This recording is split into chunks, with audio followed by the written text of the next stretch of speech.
Hi guys! Magandang araw po sa lahat. Ito pong muli si Melvin at tuloy po kayo ulit sa aking YouTube channel. Sa video pong ito ay tuturuan ko po kayo kung paano gagamitin itong hotspot sa ating cellphone or kung paano tayo kumunikta or paano tayo magpapakunik sa ibang cellphone. Sa mga di pa nakakaalam kung ano po itong hotspot, ang hotspot guys ay makikita sa settings ng ating cellphone. And hotspot is a physical location where the people can access the internet, typically using Wi-Fi via a wireless local area network or WLAN with a router connected to an internet service provider. Ang ibig pong sabihin, halimbawa, yung kaibigan natin or kahit sino ay nakakonekta yung cellphone nila sa Wi-Fi or kahit may data load lang po sila, ay pwede po tayong makikonek sa kanila kung papayag po sila sa pamamagitan po ng hotspot. Kaya sundan nyo lang po at tapusin ang video ito guys dahil step by step ko pong ituturo sa inyo. Disclaimer lang po, hindi po ako IT guys or hindi po ako isang internet expert. Nais ko lang pong ibabahagi sa inyo ang mga kaunting natutunan ko basically. Kaya bago po tayo magsisimula, sa mga di pa nakasubscribe sa aking YouTube channel, pakiclick muna yung subscribe button na nasa baba at pakihit na yung bell para updated po kayo sa tuwing may bago akong video na i-upload. Maraming salamat po. So let's start.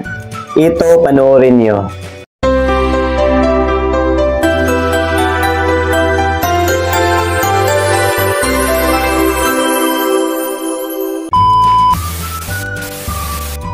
So ayan po guys, ito po yung cellphone na may internet connection guys So halimbawa po ay may makiki-hotspot sa atin. So ang unan po natin gawin ay i-open natin ang ating settings. Magkaiba po ang mga settings ng mga cellphone guys Itong gamit ko ngayon ay Vivo Y36. And then click po natin itong network and internet.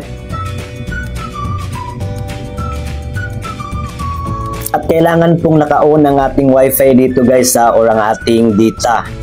At ayan po, dahil data ang gamit ko ngayon, so naka-on na po ang aking data.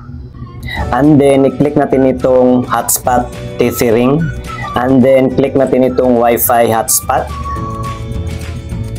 So i-click lang natin ito guys para ma-on ang ating Wi-Fi hotspot. So ito na po ang ating hotspot name, Vivo Y36.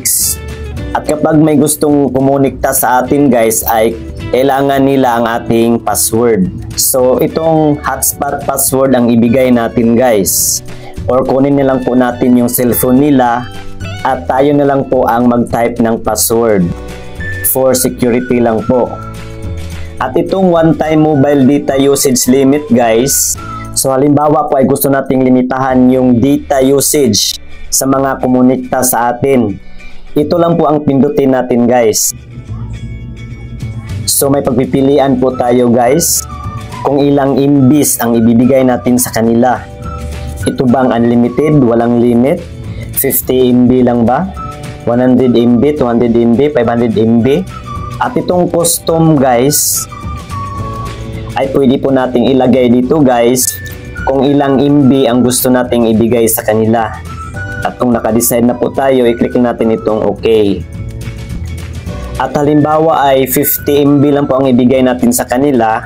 Kapag lalagpas na po ng 50 MB yung nagamit nilang data, ay magno-notify po yan sa ating cellphone kung kailangan na ba nating i-stop yung paggamit nila or ipagpatuloy pa natin. At ayan po guys, nakauna po ang ating Wi-Fi hotspot. So ngayon, dito naman po tayo sa cellphone na nakiki-hotspot sa atin. So i-exit na natin ito. So halimbawa, itong isang cellphone ko ang gustong kumunikta. So i-open lang natin ang settings. And then i-open natin itong Wi-Fi. And then i-on po natin ito.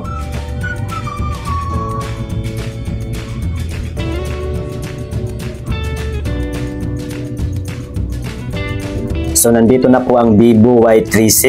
Pindutin lang natin yan. At isulat po natin yung password na nakalagay doon po sa hotspot password na gusto nating kukonektahan.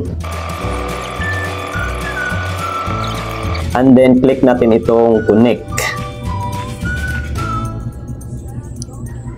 So ayan po guys, connected na po tayo. So ganun lang po kadali gamitin ang hotspot guys. Salamat po sa pagsubaybay. At sana may natutunan po kayo guys. Paki-like na lang po sa video ito kung nagustuhan nyo at paki-share na rin po sa iba para may idea din po sila.